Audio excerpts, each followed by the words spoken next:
اگر اس ملک کے کیپٹل میں اتنی بڑے پیمانے پر دھاندلی ہوئی ہے کہ 3 سیٹیں چھینی گئیں اور تینوں واپس آ گئیں، تو پھر پورے پاکستان کے الیکشن کے اوپر ایک سوالیہ نشان لگ جائے گا۔ باقی ججز اور باقی عدالتوں کو بھی فوری طور پہ پھر ریلیف دینا پڑے گا، انہیں بھی انصاف کرنا پڑے گا، کیونکہ عدالتوں میں نا پریسیڈنٹ سیٹ ہوتی ہے۔ جب ایک عدالت انصاف دے رہی ہوتی ہے تو باقی عدالتیں، آپ دیکھیں نا کیسز کو سامنے رکھ کے ججز کیسز کے فیصلے کرتے ہیں۔ وہ یہ کہتے ہیں کہ فلاں سپریم کورٹ کا فیصلہ تھا، اس کی روشنی میں آپ دیکھ لیں، یا فلاں ہائی کورٹ کا فیصلہ تھا، اس کی روشنی میں آپ دیکھ لیں، یا اس بات کے اوپر پہلے ڈیسیجن ہو چکا ہے۔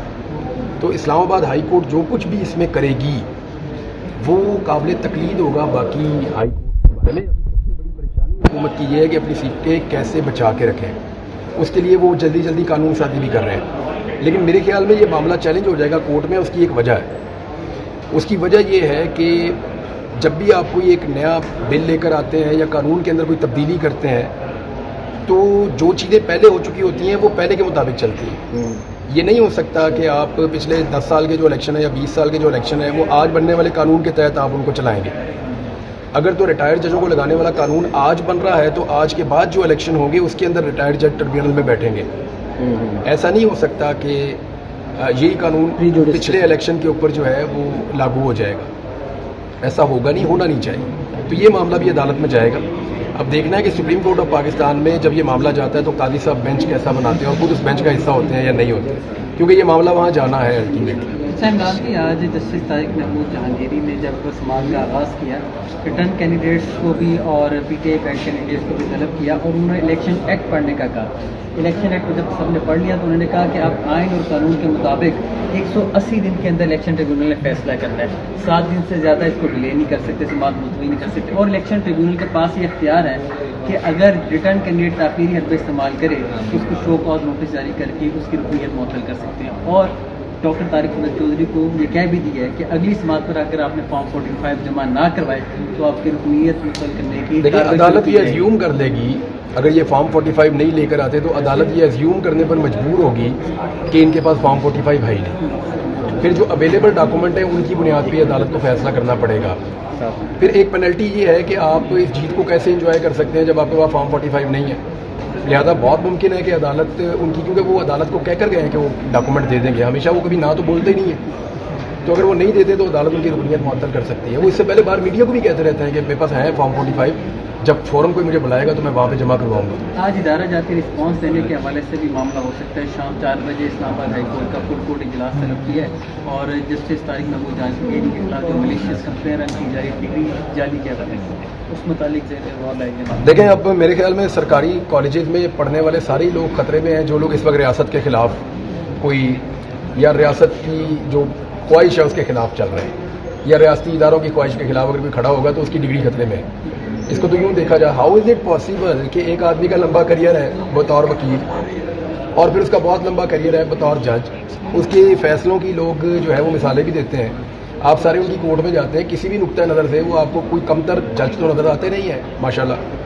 تو ایک ایسی شخصیت کو یا ایک ایسے جج کو آپ یہ کلیم کریں کہ جناب وہ تو تعلیم یافتہ ہی نہیں ہے، یہ پھر مناسب نہیں ہے، یہ غیر مناسب حربے ہیں۔ اور اس کو دیکھیں، سیم اکاؤنٹس یہ کام کر رہے ہیں جن اکاؤنٹس نے بابر ستار صاحب اور محسن اختر کیانی صاحب کے خلاف پروپیگنڈ کیا تھا، جو وہاں پروپیگنڈا کر رہے تھے، یہ وہی سیم اکاؤنٹ ہیں جو ابھی بھی یہ کام کر رہے ہیں۔ لیکن آپ مزے کی بات دیکھیں، جب عدالت کے اندر ریکارڈ جمع کروایا جاتا ہے تو ان اکاؤنٹس میں سے کسی ایک کا بھی تذکرہ نہیں ہوتا۔ یہ سیم لوگ ہیں، وہی لوگ ہیں جو سیم پیج پہ ہیں اور وہی لوگ ہیں یہ سارا کام کر رہے ہیں، انہیں خبریں فیڈ کر دی جاتی ہیں اور یہ وہ خبریں جو ہیں اس کے بعد، اور دیدہ دلیری آپ دیکھیں کہ عدالت میں کیس چل رہا ہے پھر بھی ان کے اندر بالکل ذرا خوف نہیں ہے، ان کو اتنا یقین ہے اپنے زمینی خداؤں کے اوپر کہ وہ ہمیں پروٹیکٹ کریں گے، یعنی زمینی خداؤں پہ ان کا اتنا یقین ہے۔ ہمارے کچھ صحافی بھی اس میں شامل ہیں بدقسمتی سے، انہیں اتنا یقین ہے کہ ہم جو مرضی توہین میں چیز لکھ دیں، اگر زمینی خدا ہمارے ساتھ ہے تو ہمارا کوئی کچھ نہیں بگاڑ سکتا۔ آج جو سماعت ہوئی ہے اس سے لگ رہا تھا کہ جسٹس طارق محمود جہانگیری نے پریشر میں آنے سے انکار کیا اور انہوں نے کہا کہ میں قانون کی روح کے مطابق چلوں گا۔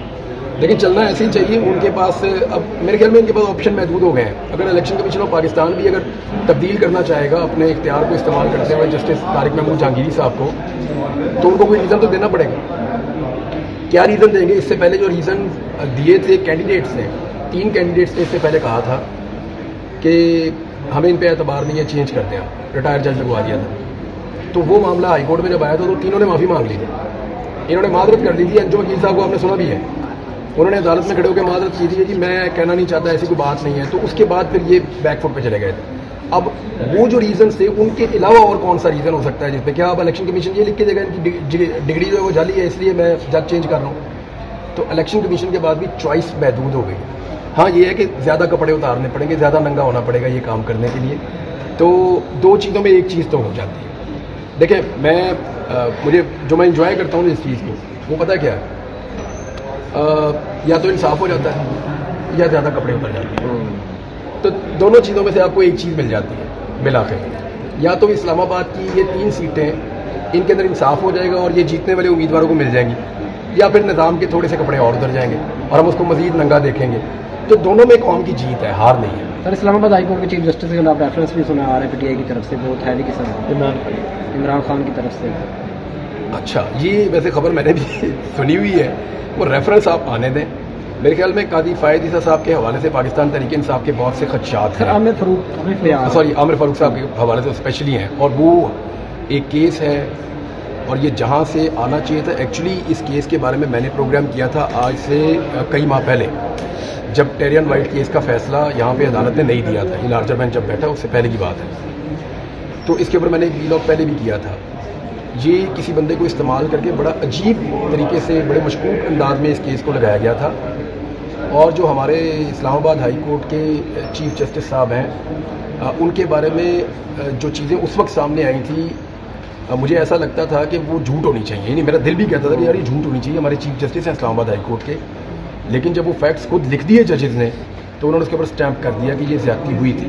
اور دیکھیں زیادتی کس کے ساتھ ہوئی تھی, عمران خان کے ساتھ ہوئی تھی. تو عمران خان جو ہے وہ اس کے اوپر ایک پوزیشن لے سکتے ہیں اور لیگلی وہ بڑے مضبوط ہیں, اس میں وہ لا کر سامنے رکھ سکتے ہیں. اور اگر جوڈیشل کمیشن کے اندر یہ سارا معاملہ جاتا ہے اور وہاں پہ اس کیس کو رکھا جاتا ہے تو مجھے نہیں لگتا کہ یہ اتنا آسان ہوگا اس میں سے اسکیپ کرنا, کیونکہ یہاں ججز نے جو فیصلہ دیا ہے وہ بڑا کلیئرٹی کے ساتھ بتا رہا ہے کہ یہاں زیادتی ہوئی ہے.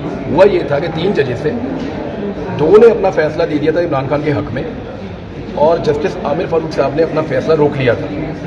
اور وہ کافی دنوں تک وہ اس کو دیکھتے رہے. اس کے بعد انہوں نے اپنا فیصلہ جو ہے وہ اپلوڈ ہو گیا تھا. انہوں نے بجائے یہ کرنے کے بینچ تحلیل کر دیا تھا. اچھا, مزے کی بات یہ ہے کہ جو رولز ہیں وہ یہ کہتے ہیں کہ بینچ تحلیل نہیں کیا جا سکتا جب تک کہ کوئی جج خود چھوڑ کر نہ چلے جائے. تو وہ جو بینچ تحلیل ہوا اور نیا بینچ بنا, یہ سارا پروسیجر جو ہے اس کے اوپر بڑے بڑے سوالات ہیں.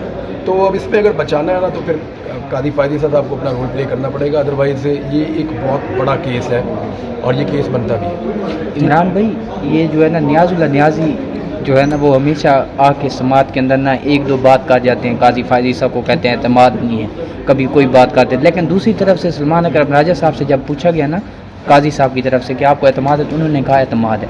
صدیق جان صاحب کہہ رہے تھے یہ ان کی ایک حکمت عملی ہے. آپ اس کو کیسے دیکھتے ہیں؟ ایسے ہی ہوتا ہے, ایسے ہی ہوتا ہے. یعنی وہ گڈ کاپ بیڈ کاپ اب صرف نواز شریف نے اور شہباز شریف نے نہیں کھیلنا ساری زندگی. یہ گیم کوئی اور بھی کھیل سکتا ہے. تو ان کی اپنی ایک اسٹریٹجی ہے ان کی. وہ نہیں چاہتے کہ عدالت کو اتنا اوفینڈ کریں کہ عدالت کے اندر جانا ہی بند ہو جائے. وہ عدالت میں رہنا بھی چاہتے ہیں اور معاملات کو ایکسپوز بھی کرنا چاہتے ہیں. دونوں انصاف بھی لینا چاہتے ہیں اور ایکسپوز بھی کرنا چاہتے ہیں. مخصوص نشستوں کے اوپر آخر پہ کیا کہیں گے؟ مخصوص نشستوں پہ جتنی جلدی ہمیں قاضی فائد عیسیٰ صاحب کی ماضی میں لگ رہی تھی کہ وہ جلدی جلدی اس کو کرنا چاہتے ہیں, اب مجھے لگتا ہے کہ وہ جلدی میں نہیں ہے, یا وہ اس طرح سے نہیں جیسے وہ پہلے تیز تیز چلانا چاہ رہے تھے کیس کو. میرے خیال میں مسئلہ بھی نمبرز کا ہے. اور میں وہاں دیکھ رہا ہوں کہ زیادہ ججز کو یہ لگتا ہے, یا ہم اس کو 50-50 بھی ابھی توڑ کے اگر دیکھ لیں, زیادہ بہتر تو خود وہ لوگ جانتے ہیں جو کورٹ کو کور کرتے ہیں.